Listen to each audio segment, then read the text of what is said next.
क्यों आता है और वही क्वेश्चन आउट क्यों होता है, पेपर आउट क्यों होता है। मैं तो यही सवाल खड़ा कर रहा हूं कि आप लगातार 90 के पहले के दशक से लेकर आज तक बिहार में एक ही जिला नालंदा जो जनक बन गए हैं पेपर लीक के, भ्रष्टाचार के, आज तक इन जो बीपीएससी के चेयरमैन पद पर रहे हैं 90 के पहले से कितने जेल गए हैं और संपत्ति किसी की आज तक जांच नहीं हुई है।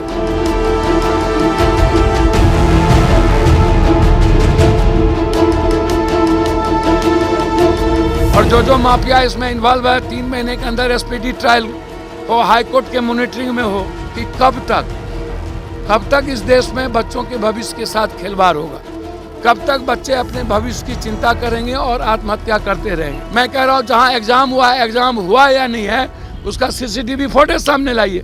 नमस्कार, मेरा नाम प्रेम है और आप लाइव स्ट्रीम देख रहे हैं। बीपीएससी के अभ्यर्थी लगातार धरना पर बैठे हैं, तबीयत खराब हो रहा, क्या पूरा परीक्षा रद्द होगा।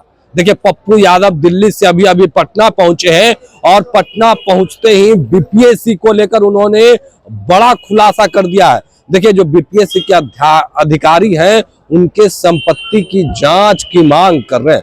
देखिए, अभी पप्पू यादव पटना पहुंचे और किस तरीके से बीपीएससी को लेकर जब सवाल किया गया है, कई खुलासे कर रहे हैं। देखिए, अभ्यर्थी है वो पूरा परीक्षा रद्द करने की मांग कर रहे हैं, लगातार धरना पर बैठे हुए हैं, लगातार धरना पे डटे हुए हैं। क्या कुछ करे पप्पू यादव, सबसे पहले हम आपको वो सुनवाते हैं। करना आप बात करिएगा, आज जा रहे हैं आप लोग। यात्रा तो सभी लोग न करते, अच्छी बात है। सीएम साहब को बीजेपी बचने देगी। देखिए, बीजेपी पहले ही शिंदे और अजीत पवार को पैदा कर चुकी है, समझ रहे हैं ना आप चिंता मत करिए। या तो ये लोग राष्ट्रपति शासन में चुनाव लड़ाएंगे बीजेपी वाले, या नहीं तो नीतीश कुमार की राजनीति को समाप्त करने में और उनकी विचारधारा समाप्त करने में बीजेपी आज से लगी हुई है। बीजेपी किसी को छोड़ी है? अभी आजसू को बर्बाद किया कि नहीं? और शिंदे अजित पवार का क्या हाल किया? रेड्डी का क्या हाल किया? तो आपको लगता है कि चंद्रबाबू नायडू और नीतीश कुमार को छोड़ेंगे? नीतीश कुमार जी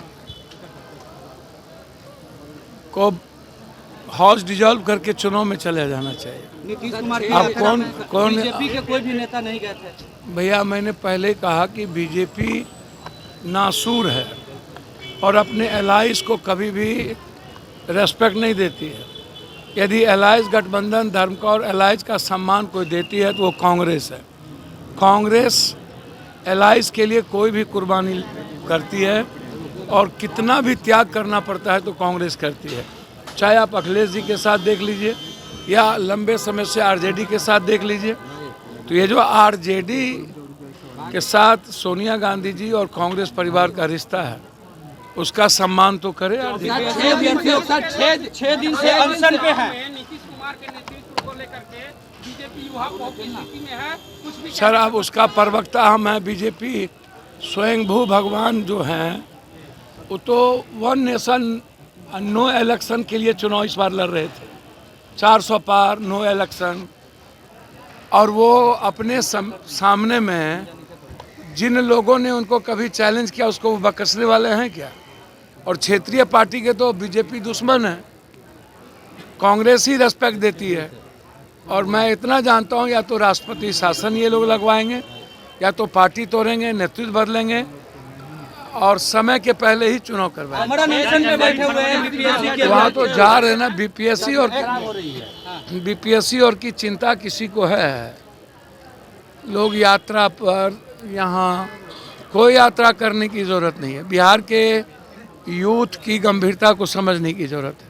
मैं बार बार कहता हूँ कि एक सेंटर पे क्यों, और उसी सेंटर पर जो सेंटर बनना था उसके पहले वहाँ एक कोचिंग के द्वारा वहाँ अपने बच्चों की प्रतियोगिता क्यों करवाई गई?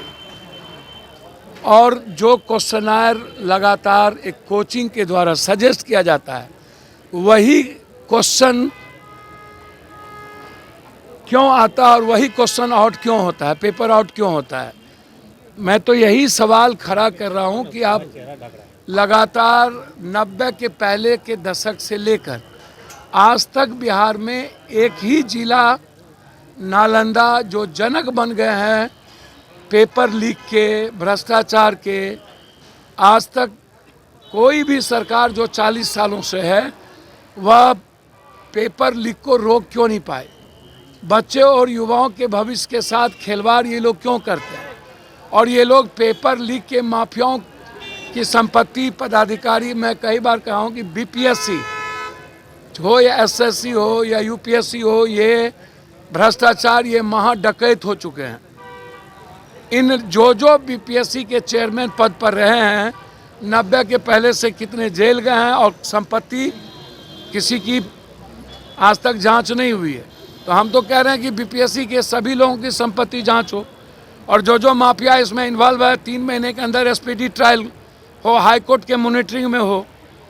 और सवाल मेरा सदन में भी यही था कि कब तक इस देश में बच्चों के भविष्य के साथ खिलवाड़ होगा, कब तक बच्चे अपने भविष्य की चिंता करेंगे और आत्महत्या करते रहेंगे, और कब तक इस देश में एग्जामिनेशन पेपर लीक होता रहेगा। कोचिंग चेयरमैन और सरकार की मिलीभगत और माफियाओं की मिलीभगत से देश के करोड़ों अरबों के बच्चों का भविष्य, मिडिल क्लास और गरीब का भविष्य कब तक बर्बाद होगा।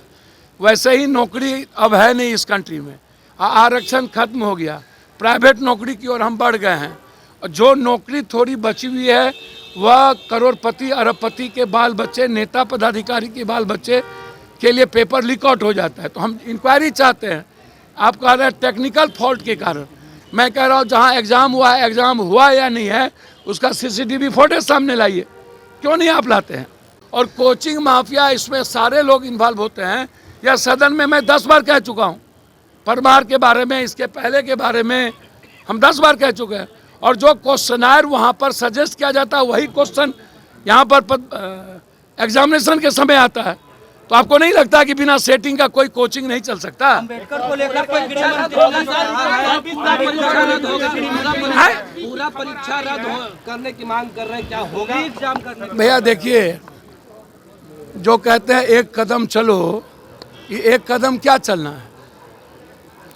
विपक्ष को अभी बैठ जाना चाहिए और एक भी एमएलए एमपी को क्षेत्र में बच्चों को ढुकने नहीं देना चाहिए।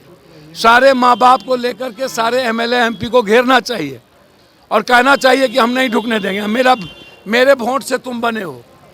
और जो विपक्ष इतनी बड़ी ताकत में है उनको राजनीति छोड़ देनी चाहिए करना, और बच्चों के साथ उनको यहाँ बैठना चाहिए विपक्ष के नेता को, और पूरे प्रदेश में विपक्ष को इस सवाल पर खड़ा होना चाहिए।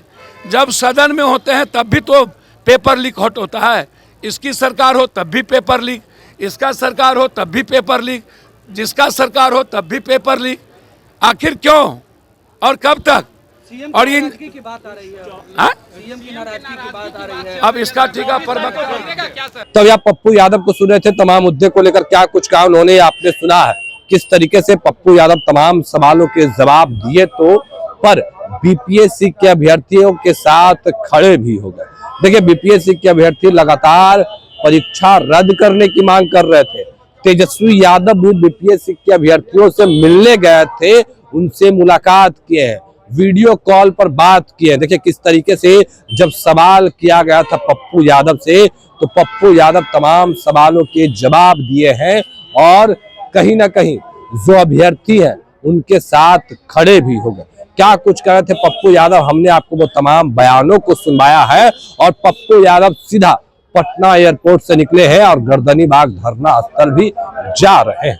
फिलहाल के लिए इतना ही, बने रहे लाइव के साथ। धन्यवाद।